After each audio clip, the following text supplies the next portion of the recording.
Ito mga kilog bites, ari naman ko sa may Mamaylan area guys. Tawag ko di ang sisisang tagay Mamaylan di guys. Ano ba mga dagko masisig guys.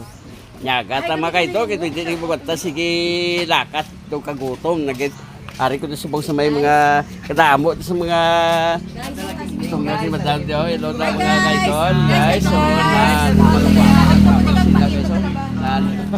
shout out sa mga kilala na guys. So are na mga binte, kaya rin naman yan. Hindi hindi, hindi bukat na kagutom.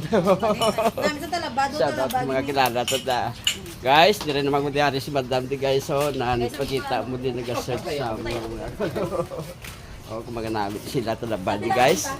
De, ano pang inaulat nyo? Pwede ka mo kapit manyaga. O kung mamahaw, de, ariman din sila, kumpleto na din sila. O kung mga nabit nila mga talaba o kasisi. Shout out sa taga dire guys, tagay Mamaylan. Pwede ka mo kapit ha, manyaga. Guys, thank you for watching guys. Bye-bye. Bye-bye.